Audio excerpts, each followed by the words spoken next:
Você vem comigo, amiguinho. Tem umas coisinhas para confessar para a justiça. Amanhã, se não quiser que o pedaço que eu só machuquei acabe realmente te fazendo falta. Aquele que você cortou na mão fugiu? Não vai atrás dele? Para quê? Meu objetivo era salvar você. Só teria sentido ir atrás para matá-lo. Esse é um dos trechos, e as câmeras já estão pegando aí, dos quadrinhos Caveira, Assuntos de Família, uma adaptação do Luiz Rassi, escritor, que trabalha esse personagem já em muitas obras e agora adapta ao formato dos quadrinhos virtual. Vocês estão vendo abaixo da tela aí já o endereço para consultar, é praticamente um e-book, e aqui nós temos uma versão impressa adaptada para facilitar também no programa. E acompanha o Luiz Rassi, Adriano Cardoso, que se responsabilizou pelas ilustrações e todo o processo gráfico aqui da obra. Então, de imediato, quero cumprimentar vocês. E aí, Fábio, tudo bem? Como é que estão as coisas? Tudo bem, obrigado por receber a gente aqui. A honra é toda nossa, até porque é a primeira edição do Café com Letras em 2020, aqui direto do estúdio da TV Câmara, canal 16 da NET, no segundo subsolo do prédio da Câmara Municipal de Caxias do Sul, e já com uma novidade, Rassi, que tu nos brinda. Ela vinha um pouco ainda escamoteada, digamos assim, como diz o gaúcho ali pelas redes, e tu agora começas a dar uma visibilidade maior. Como que surgiu essa ideia, então, de converter o personagem do Caveira, que sempre gerava aquele romance policial, era um formato um pouco até mais denso de narrativa, agora nos quadrinhos? Bom, a conversão não foi especialmente difícil, porque o Caveira ele é um personagem típico de história pulp, né? De herói fantasiado, combatente do crime, de herói de pessoa mascarada em cenário de violência urbana, enfim, uma tradição longa que vem desde antes da história em quadrinhos, mas que na mídia ela se consagrou na história em quadrinhos. Uhum. Então foi um personagem que ele já nasceu propício para isso. Só que até então isso não tinha sido materializado, né? Eu tinha apresentado só na forma de contos, que foram reunidos em 3 volumes no passado. Mas a coisa sempre fez tanto parte do personagem que esse roteiro ele é bastante antigo. Ele tem mais ou menos a mesma idade que as histórias do primeiro livro. Uhum. Mas até então, enfim, só o roteiro não faz o gibi, né? Nós estamos falando aí praticamente de uns 4 ou 5 anos, esse intervalo desde que tu vens trabalhando com esse personagem. Pelo menos eu estou me baseando aqui no percurso de lançamento dos livros, né? A Sombra do Caveira, A Volta do Caveira... Foram três livros até agora. O primeiro, 7 Chaves do Caveira, de 2014. Depois, na sequência, 2015 e 2016, que são A Sombra do Caveira e A Maldição do Caveira. Isso aí. E os primeiros contos, do primeiro livro, eles estavam online alguns meses antes da edição. Então, realmente, tem uma boa caminhada, assim. Fica uma coisa, assim, entre 5 e 6 anos trabalhando, criando, enriquecendo o personagem e o universo ao redor dele também. E como que surgiu daí então o convite? Aí vamos começar já no trabalho do Adriano Cardoso. E também tem aqui, sem deixar de esquecer, embora não participe aqui da gravação conosco, a Roberta Soares. Antes então de apresentar o Adriano Cardoso que está conosco, o que a Roberta Soares fez? Vocês têm aqui basicamente 3 coautorias aqui na obra. Embora tu sejas o texto, estamos valorizando aqui também os outros aspectos dos quadrinhos. Olha, a Roberta fez o trabalho de edição, tá? Que é basicamente costurar todos os talentos que são feitos que fazem parte de uma obra, coordenar o trabalho e dar para ela uma forma final. Deu um fio condutor entre o texto e as ilustrações. E coordenou o trabalho também embora coordenou estrategicamente, como colocar no site e tudo, que ela é uma profissional bem versada nas artes do marketing e nesse tipo de linguagem mais digital também. Adriano, como é que entrou então o teu papel aí? Na verdade, o convite, eu acho que meio que eu me convidei do que ele me convidou, né? Enfim, eu conheço o Rassi acho que mais de 10 anos. Sim. Então, eu conheço E o bem trabalho mais, dele. dá uns 20 já. Por aí, É. entre 15 e 20. Para de querer mentir a idade. Assim, eu conheço já os livros dele, tem os livros, tudo. E assim, eu sempre gostei de desenhar, né? Claro. Mas eu nunca tinha. Na verdade, esse é meu primeiro trabalho profissional. É esse aí, o meu primeiro, né? Então, eu sempre gostei de desenhar e eu tive vontade de fazer quadrinhos sempre. Só que sempre me faltava tempo, aquela coisa de, agora tem família, trabalho e tal. Daí agora que eu consegui, encontrar brechas no meu tempo para fazer, eu perguntei para ele, cara, você não tem um roteiro aí? Pra uma página que seja. Começa na brincadeira, quando vê, vira assunto sério. Exatamente. Aí ele falou, cara, eu tenho esse roteiro aqui, já é antigo e tudo mais, tenta ver aí, né? Porque eu nunca tinha feito uma narrativa sequencial, né? Os desenhos que eu fazia, tipo, eram um pin-up, assim, uma pose só, né? Aí ele me mandou, eu fiz a primeira página e mandei pra ele. E aí? Ele, cara, tá excelente, toca, vai, vamos em frente, né? E foi indo, uma página depois da outra, chegamos nas 24 páginas e...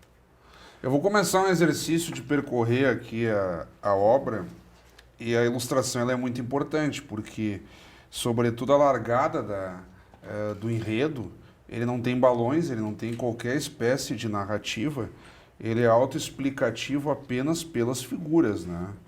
E nós estamos aqui acompanhando a cena, enfim, de uma tomada de assalto, o crime, depois a transformação aquela transformação mais subjetiva do corpo quando é atacado, enfim. Para aí, só já numa terceira sessão, os balões começarem a entrar, e aí eu confesso para vocês, como leitor, a sensação é aquela assim do sujeito meio chocado, olha as imagens, e aí aqui tenta, né, dar uma lida nos balões, volta para lá, e aos pouquinhos vai mergulhando no enredo.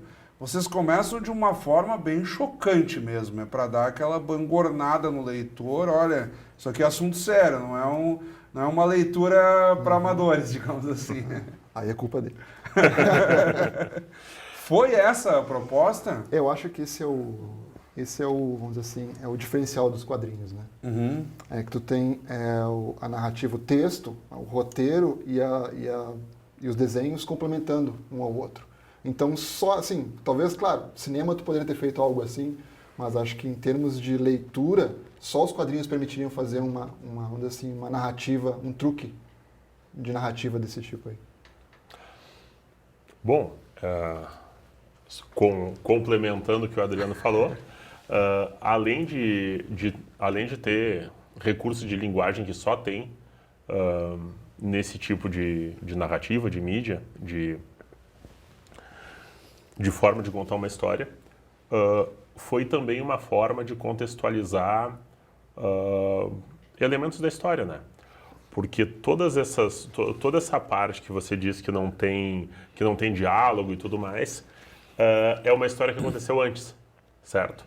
E a partir do momento que entram os balões, aí a gente já entra na participação do personagem. Então toda essa transição, toda essa parte ali é uma mensagem que está vindo do mundo dos mortos para o protagonista. E foi uma maneira, assim, colocar o corpo numa outra forma, que daí essa parte foi uma forma que o Adriano, o desenhista, pensou de representar a transição da vida para a morte. O fato das falas entrarem é a ruptura, né? A transição de um estado para o outro. E realmente fazer a coisa dessa forma, bem feita assim, só nos quadrinhos. E depois, claro, aí há um exercício de apresentação do Caveira. Eu aqui te acompanho desde 2015, 2014, 2015. Todos os teus livros relacionados ao Caveira foram pautas do Café com Letras, inclusive em cenários antigos, então eu consigo lembrar. Aqui fica muito pontuado já, mafiosos aqui discutindo como é que vão ser os próximos passos de ataques e por aí afora. esse início da subjetividade da morte ele tem um sentido, e tu vais nos explicar depois a gênese do caveira, no sentido de tentar vingar mortos ou espíritos amaldiçoados, digamos assim. E há um certo capricho no sentido de apresentação do caveira. Se nós fôssemos fazer uma analogia grosseira, é quase como quem está acompanhando lá os seriados do Chapolin. Eu sou o Chapolin Sou o Colorado. Chapolin Colorado. E aqui tem um exercício mais ou menos assim. Eu sou o caveira, tipo assim. A partir de agora se preparem que a conversa vai mudar de rumo aqui, né? É que assim, se for para dar um sentido, um motivo para isso, o Caveira não é o Batman, certo? Ele não é um herói internacionalmente conhecido e tudo mais. Sim. E, ironicamente, em quase todo filme do Batman tem a frasezinha, eu sou o Batman. Tá? O Adam West, o ator do seriado antigo, aquele que todo mundo dá risada hoje, ele chegava a fazer piada com isso. Estranho, eu não precisava dizer que eu era o Batman, as pessoas sabiam, né? E eu sempre parto do pressuposto, então, que a pessoa que está lendo a história está lendo pela primeira vez, está conhecendo o personagem ali, então é necessário colocar em contexto, tá? Até porque nos livros isso acontece também. Embora, lembra que eu falei em outros programas, os livros podem formar uma sequência, mas eu tomei o cuidado de escrever de uma forma que qualquer um que você pegue vai ter sentido para você. Sim, você está se iniciando nos cereais do Caveira. Sim, tem que ter uma... Claro. Tanto que algumas pessoas, possui um gancho. Assim, mas chega a ser repetitivo. Não, repetitivo para você que está me honrando com acompanhar continuamente a saga, né? Para o leitor ocasional que pegou pela primeira vez, isso é necessário. Claro. É respeitoso. Claro. E depois, sim, aí o que acontece? O Caveira vai se situar no que está acontecendo aqui, dos crimes, enfim, das motivações que levaram, e aí começa a ter uma sequência de outros eventos que vão se sobrepondo, aí a gente entra na rotina de um autêntico justiceiro, que pega, digamos assim, um ambiente caótico e tenta organizá-lo, entre aspas, tentando promover um exercício de compensação e justiça. Sim. E ele acaba sendo até tão mais cruel que os próprios bandidos, mas com relação aos bandidos. Sim. Então fica aquele exercício quase como o crime compensa, né? O crime compensa, sim. É por aí? Olha, sendo bem honesto, acho que já falei isso várias vezes, eu não escrevo com o objetivo de ou passar lições de moral ou fazer profundas análises sociológicas, assim, até porque eu acho que isso é quase um vício cultural que a gente tem no mundo todo, né? Mas parece que ele é potencializado aqui no Brasil, que praticamente todo comediante é cientista político, todo cineasta quase sociólogo e todo escritor tem uma grande mensagem ou transcendental, ou filosófica, ou socialmente consciente para alguém. Todo respeito às pessoas que fazem isso, né? Mas eu acho ruim isso ser obrigatório. Mas é quase que um deslumbramento com a arte, aquelas coisas assim, o sujeito pega um quadro, ele não pode só admirar o quadro. Não pode. Ele tem que ver a foto de um avião lá e vai dizer, bah, mas o cara estava muito depressivo. Sim. Então esse avião representou uma fuga, a saída dele para a liberdade. Cara, o sujeito só desenhou um avião. Ele desenhou um avião. As pessoas têm esse deslumbramento de querer enxergar muita coisa também. Sim, né? E outra coisa, o que estava na mente, no coração de quem desenhou o avião, não necessariamente o que vai estar na tua quando tu vê o quadro, né? Tipo, o que o senhor é? O senhor é telepata, por acaso? Consegue entrar em sintonia vibratória com a mente do autor? Isso é complicado. Então, trocando em miúdos, o que acontece aí? Caveira é um justiceiro, mas ele não tem nenhuma habilidade sobrenatural, exceto que ele escuta e enxerga os mortos, especialmente os que tiveram mortes violentas, mortes injustas. Quase que um dom espírita. Um dom espírita, tá? É uma questão de mediunidade ali.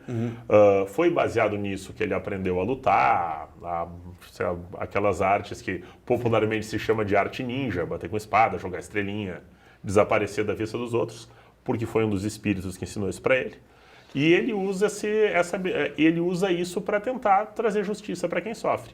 Os grandes significados filosóficos e metafísicos que isso pode ter, ali da luta contra o caos que os antropólogos falavam,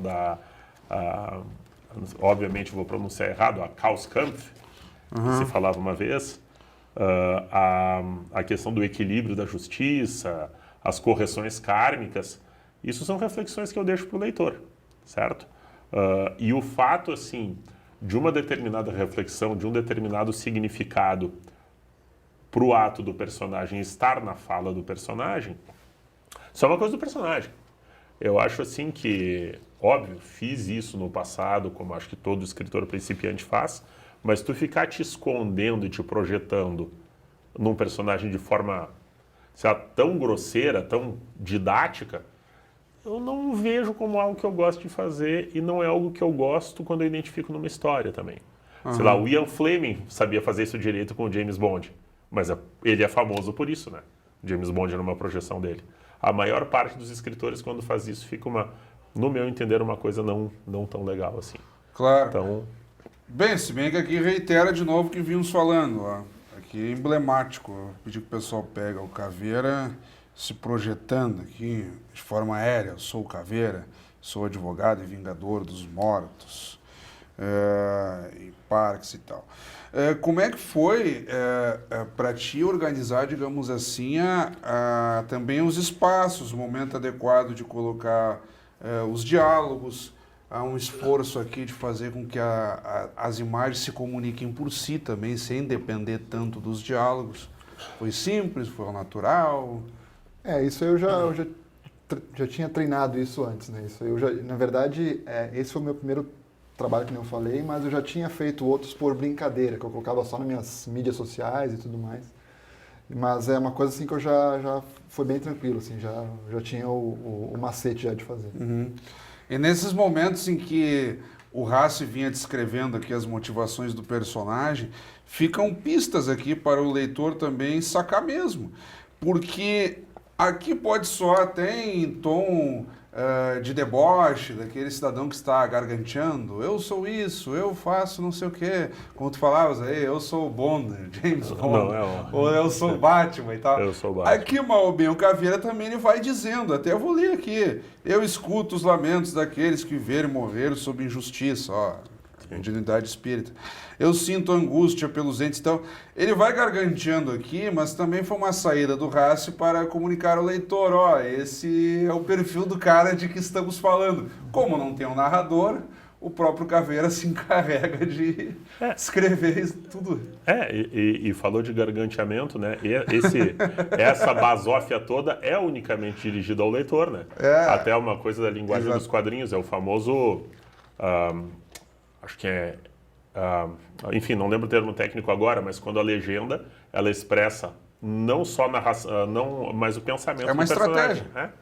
O sujeito que melhor fez isso na literatura mais convencional foi até a gente citou ele numa outra entrevista, o Raymond Chandler, considerado o mestre da literatura noir. Justamente, todas as histórias dele eram contadas em primeira pessoa, né? E era como se fosse... E misturava a narração com o fluxo de consciência do detetive, do Philip Marlowe, o tempo todo. Claro, você está num tom de desabafo, mas dando um recado ao leitor, né? Então, não é aleatório, digamos assim, esse processo de fala. Nós estamos aí batendo no tempo e eu não chamei ainda um dos quadros aqui, as dicas do autor. Então, de imediato, roda a vinheta aí.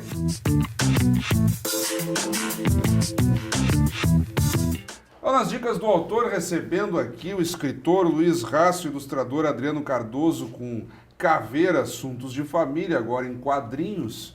Nós vamos dar um tempo na abordagem da obra e vou pedir que vocês compartilhem com quem está nos acompanhando agora. Dicas de leitura podem ser clássicos, autores desconhecidos, lançamentos, enfim. Quem está em casa tem que correr atrás aí nas dicas que vocês vão dar agora. Bom, então, já que estamos falando de dicas de leitura, se eu não acreditar em mim mesmo, ninguém vai acreditar.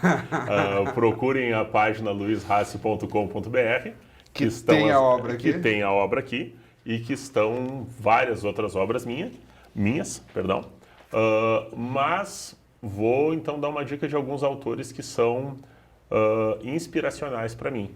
Um deles citei agora há pouco na entrevista, que é Raymond Chandler, que é o mestre da literatura noir. Para quem procura boas histórias de fantasmas, procura A Volta do Parafuso, de Henry James. E dentro de uma linha mais popular, mais acessível, as obras mais antigas do Stephen King, paradoxalmente, são sempre atuais. Destaco A Hora do Vampiro, também conhecido como Salem Slot ou A Mansão Marsden, um dos primeiros livros dele que eu tive o prazer de reiniciar a leitura há pouco tempo. E por hora é isso. Adriano. Bom, eu vou indicar quadrinhos mesmo, né? Porque realmente é o meu chão. Eu vou fugir dos clássicos absolutos de Alan Moore e tudo mais, V de Vingança, o Watchmen, isso aí o pessoal tá careca de saber que são clássicos, tem que ser lidos para quem gosta da mídia de quadrinhos, né? Mas eu queria indicar alguém que me influencia muito, e já que nós estamos falando de história de suspense e terror, é o Mike Mignola, ele que é o criador do Hellboy, né? O pessoal que... Acho que os filmes são legais, mas acho que o legal mesmo são os quadrinhos. No HQ mesmo. Que ele mesmo que escreve, tudo que está lá é dele, não tem interferência editorial, não tem nada, o personagem é só dele. Então fica a dica de Hellboy. Como é que tu tens avaliado, porque tem saído aí, pelo menos nas livrarias, largas sessões de HQ impressos, reeditando até, tu falaste aí do diálogo entre o quadrinhos impresso e o quadrinhos quando é convertido para filme, tem o exercício inverso também, eles pegam do filme e transpõem para o impresso. Como é que tu tem visto aí? Saem boas encadernações aí, em papel couché, é interessante de ler, né? Sim, Volumes sim. densos aí, né? Eu acho Apesar do valor elevado muitas vezes, mas é interessante, né? Sim, com certeza. Eu acho que, para mim, assim, na minha opinião, tudo que puder ser quadrinizado é bem-vindo. Porque é uma mídia, assim, que para mim ela é muito desvalorizada. Ela não é tão valorizada quanto o livro ou quanto o cinema, né? Então, e é uma coisa que eu gosto muito. Então, assim, tudo que puder ser convertido para mídia de quadrinhos, eu acho que é salutar. Legal. Eu vou cometer um spoiler, mas nem tanto. Estou aqui na última página já do Caveira, aqui, Assuntos de Família, que tem aquele tradicional fim. Mas claro que as pessoas não vão saber exatamente de que fim estamos falando. Passados tantos crimes, tantos exercícios de reflexão, de autocrítica, de apresentação do próprio Caveira, ele se predispõe a deixar aqui um recado a respeito da esperança, que é um princípio humano aí tão complicado. Os cristãos trabalham muito com isso, filósofos levam para um tom mais pessimista, e o Rassi deixa aqui uma provocação. Rassi não, o Caveira. O Caveira. Enfim, então, o Caveira. Você acompanhou de tudo aqui, situações insolúveis, crimes que tentamos costurar, uma justiça aqui, daquele jeito que deu, digamos assim. Agora fica aí o recado para você tentar se virar com a esperança. Será que dá para tê-la, digamos assim? Ficou um recado legal aqui, de fechamento. Grato. Então, eu quero agradecer a vocês imensamente. A propósito, antes de fechar, tem a pretensão, digamos assim, de lançar uma versão encadernada, mais elaborada, ou vai seguir essa perspectiva do Caveira em quadrinhos como, digamos assim, um formato online? Tu vais continuar investindo nisso? Olha... Ou as duas formas? Enfim. Respondendo à questão do impresso, sim, a vontade existe. Tá? A ideia de colocar em mídia impressa e tudo mais existe, até porque livro foi feito para ser lido assim, quadrinhos foi feito para ser lido assim, pelo menos como eu entendo. A questão é as condições permitirem, né? Claro. Porque não é uma coisa simples, especialmente... E são impressões caras, né? São impressões caras, e é aquele paradoxo, elas ficam baratas num volume muito grande, só que daí fica caro o resultado final, né? Quem já teve que imprimir algum livro sabe disso. Quanto menos tu imprime, mais caro é por exemplar. E eu fiz algumas por conta própria para presentear algumas pessoas, tipo o nosso entrevistador aqui hoje. Mas para fazer em grande número, para pôr para o público, existe a vontade. Assim que as condições forem favoráveis, será feito. Mas então, aproveitando, faz mais um chamamento aí à página. As pessoas que acompanharam o nosso bate-papo e querem acompanhar esse Caveira, Assuntos de Família ou até outros quadrinhos que tu já estás desenvolvendo online junto com o Adriano Cardoso, como que faz? Bom, existe a minha página de autor, que é luizrace.com.br. O endereço deve estar aparecendo aí na tela. Está embaixo na tela já. Certo. E dentro dessa página tem as seções livros, contos, etc. E tem lá gibis, certo? É basicamente acessar e ler. A leitura online, gratuita, certo? E vocês podem apreciar esse nosso primeiro trabalho ali. Quando houverem outros, lá estarão também. Muito bem, então, mais uma vez, muito obrigado mesmo a vocês. Nós que agradecemos pela oportunidade. Então, acabamos de conversar aqui com o escritor Luiz Race, o ilustrador Adriano Cardoso, eles que nos brindaram com essa obra, que está disponível em e-book na internet e também aqui numa versão impressa, até para facilitar o nosso bate-papo, Caveira, Assuntos de Família, o tradicional personagem Caveira do Race, agora convertido para os quadrinhos. Fica essa provocação, então, para quem está nos acompanhando. Como sempre, também agradecemos pela sua audiência e convidamos para o próximo Café com Letras. Até o nosso próximo encontro.